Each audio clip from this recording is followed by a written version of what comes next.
Hey guys, I want to talk to you about why my friends in their 30s and 40s are gaining weight. No, this is not a fat shaming video and it's not about being fat. It's about understanding what our body's doing as we transition through the years.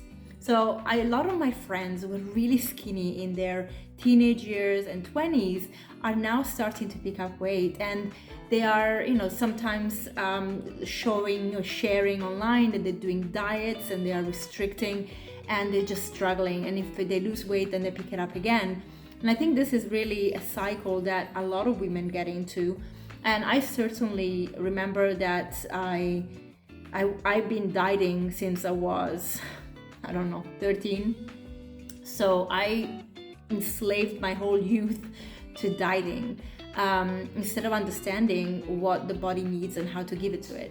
And only now now I would say only when I got into my 30s, at 32, when I became plant-based, that's when I found freedom from this dieting obsession for the first time. But of course, I shared this in my podcast as well. In my late 30s, as we transitioned from London to Portugal, where we bought a farm and the project, and we were moving, a lot of stuff was happening. I kind of let go a little bit of my self-care and using food as medicine as it should be used. And I was just basically using it as comfort as I used to use it. So that not only resulted in me gaining weight, but also giving myself type 2 diabetes, and I had to reverse it, and I reversed it quite quickly in a year. But it really just shook me up and woke me up to the fact that we are so in control of our bodies, but we have to really understand our bodies.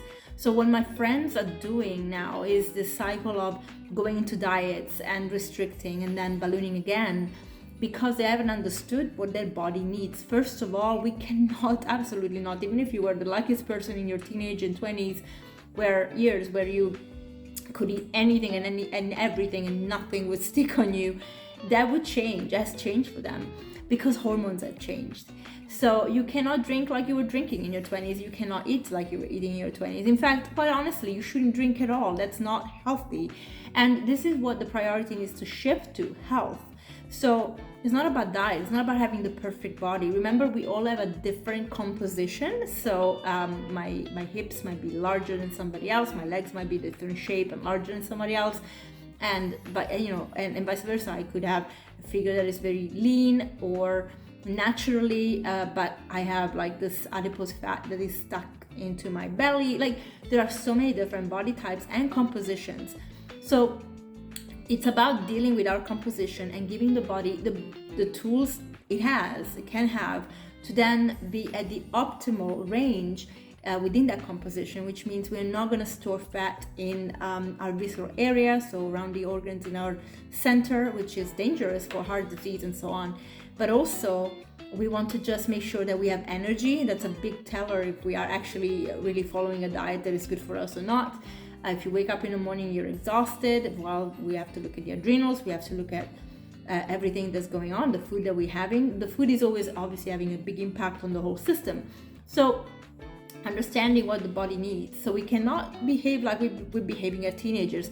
I certainly had to change my habits once again. In my 40s, I cannot eat grains as I used to. Occasionally I will have sushi if I go out. If I'm not on a cleanse, I go out and have sushi, and I'll have rice. But if I had rice every day, that just wouldn't work. So I shifted my focus on things like sweet potatoes and potatoes, which work for me, and lots of vegetables and fruit.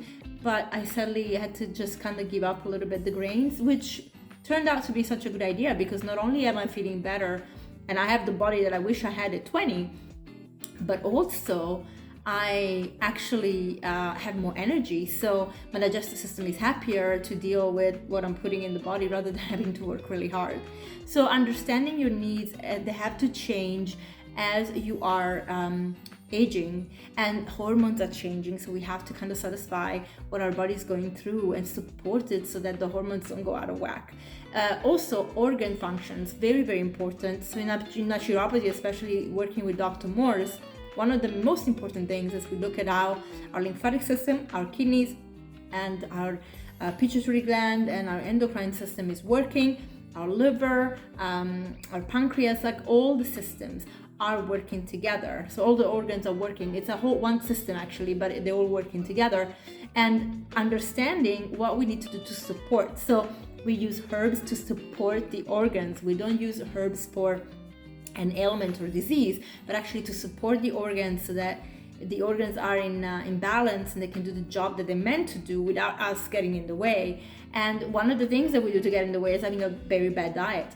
Now, we are bombarded by marketing, we are bombarded by information all over. So I really truly believe that one of the biggest compasses that you can have in your life is really your body and understanding how you feel. And that really does require a little bit of introspection and noticing.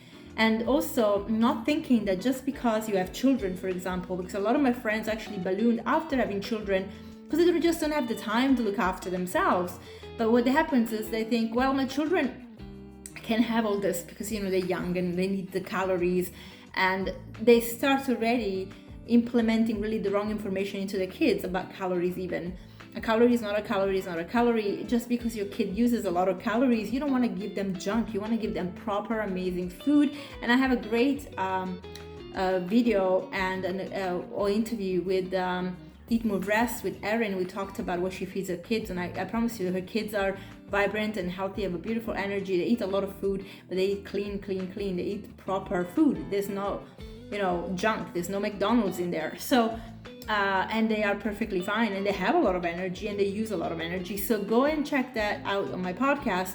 But going back to my friends, it's about really understanding that, hey, you know what, you have to set the example first of all, but also you have to take time to take care of yourself, because this body is your vessel and is going to transport you through the years, and you want to be healthy. You want to be healthy because you want to be able to experience joy and fun and amazing time with your family, with your children as they grow up and have amazing things happening for them. You want to be part of their life, and you don't want to be a burden to yourself and to others and then miss out, because that will hurt them as much as it's going to hurt you. So if you are struggling with your weight, if you're struggling with drinking maybe too often or too much, then take a step back and just look at the holistic picture of your life and think, how am I going to implement some changes that are going to truly support where I want to be? And sometimes that requires a little sacrifice, because we are addicted physiologically to some of the things that we eat, namely things like bread. You will hear people actually say, I'm addicted to bread, and they don't actually click the fact that you truly are addicted to bread. It's not just a saying. It's actually something that is happening maybe because your microbiome is so used to that, and so you have a certain population of bacteria that will crave the grains and the bread. And maybe because also you have, everybody reacts to dopamine in a very different level, but maybe eating these grains where there's a lot of sugar involved and so on, because bread is not what it used to be, by the way, you will have this amazing cheese. Is big, like cheese with the casein, proper drug. So you will get these highs from food, and so it's going to be a little bit of a struggle to give them up. But if you want to be healthy, you have to take steps, and also that will translate quite naturally in the way your body then looks. And it's all about really our composition. So everybody's body is different, like making sure you give your body the tools it needs to also be in the right shape. So you don't want to have, as I said before, fat in your visceral area. You want to really just allow your body to be in the best shape possible. Hey, for some of us, that might mean you have a butt that is a little bigger than somebody else, or you have thighs that are a little bit larger, and that's okay. That's your shape. But that doesn't mean being overweight or fat, or in a place, or maybe morbidly fat, or even just clinically fat. It's very easy to get there. And so we have to just understand that we can take control of these things, and we can take a step back. So don't eat like your kids. And in fact, actually eat like your kids, but feed your kids the right food. Don't give them crap because you think that they can handle it, and then you eat like them. You're really ruining your health and their health long term. So don't drink like you used to and eat like you used to in your 20s. That's just not going to work. And of course, if you are 20s and watching this, please look after yourself since you're very young. It will really pay off later. You have to get your sleep. You have to rest.